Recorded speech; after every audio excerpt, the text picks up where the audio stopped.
everyone, welcome to another new video in the series of History of English Literature, and today we are going to explore the Age of Chaucer that marked the first significant literary age in English literature. Now, in my previous video on Anglo Norman conquest, I've talked about the radical changes that happened in England after the conquest, like if we take language. French became the prestigious language after the conquest. It became a language of social status. In fact, it became the official language of England, and unfortunately, Old English became confined to the lower class. But gradually, Norman French and Old English combined, and by 1100, Middle English was formed, and it is also known as the in-between language.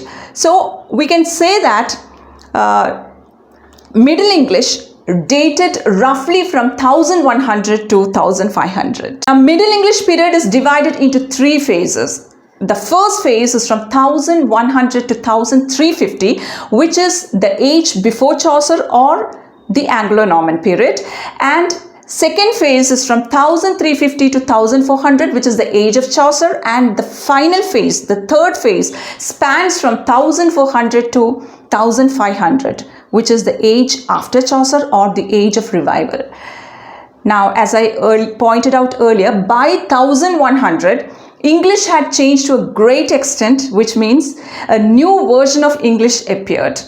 And remember, this Middle English is the basis for the modern English that we speak and write today. Middle English had five major dialects: Northern, East Midland, South Western, West Midland and Kentish. And Chaucer's Middle English dialect was basically East Midland. Now let's move on to the Age of Chaucer, and today our focus will be on the major incidents that happened during this period. Now, he was probably born shortly after 1340, and he was the greatest poet of the Middle Ages. Now, Chaucer is important because when French dominated England, or when French was spoken by the people in power, he chose to write in English, and which is why Age of Chaucer is marked as a significant period in English literature. Now, the Age of Chaucer is a turbulent period of war, of social revolt, of disease and so on. Now, the first major incident that happened during this period is the 100 Years' War. Now, as you can see in the timeline, 100 Years' War started even before the birth of Chaucer, that is in the year 1337, and ended in 1453, which is a long 116 years. But this is not a continuous war between England and France, but a series of disputes or conflicts between these two countries over the succession to the French throne.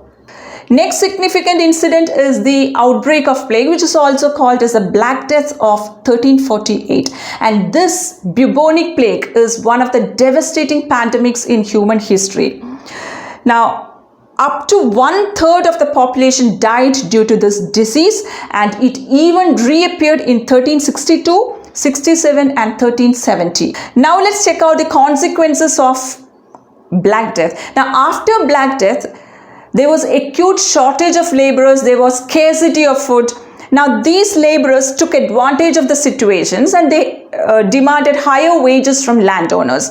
Now, landowners did not accept it, and finally, government enforced the Statute of Laborers in 1351, according to which a maximum wage was set, and people would be punished to prison if they refused to work for that wage. And apart from that, 100 Years' War was going. And as you know, England had been in war since 1337, and due to which there was a huge financial crisis as well. And to meet the expenses of war, what finally happened was a poll tax was imposed.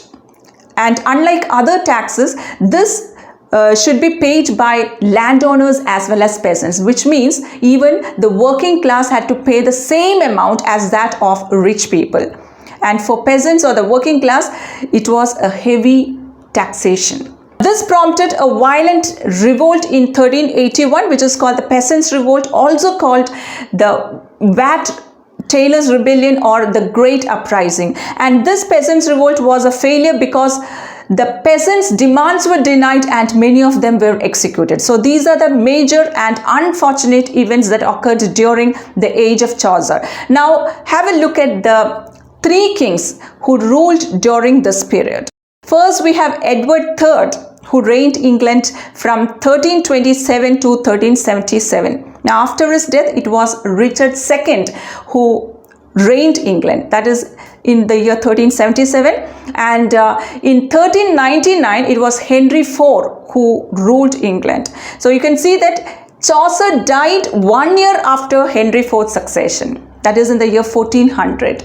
So that's all about the major incidents of this period and the important rulers of the Age of Chaucer. We'll also talk about the literature of this period in another video. Thanks for watching. See you soon.